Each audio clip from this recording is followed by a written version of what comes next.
So I rented a U-Haul to pick up a few things that I talked to a gentleman on Facebook Marketplace.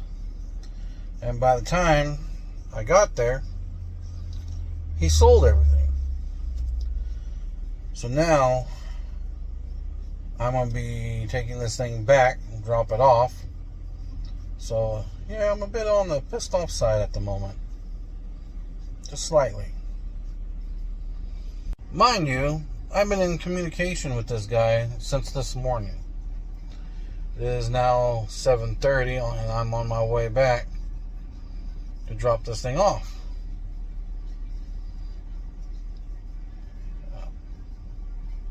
I don't know what to say. Kind of frustrated and kind of pissed off. Hey guys, it's Jason or Otter, whatever you want to call me, here at Oddballs, also known as J&J Automotive. I'm looking for some particular cars, and I got brakes for them.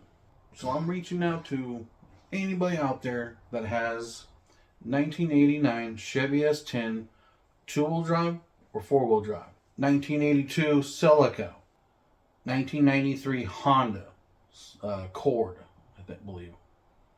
I think either Civic or Accord. If you guys are curious about how you can get these brakes for free, DM me and let's talk.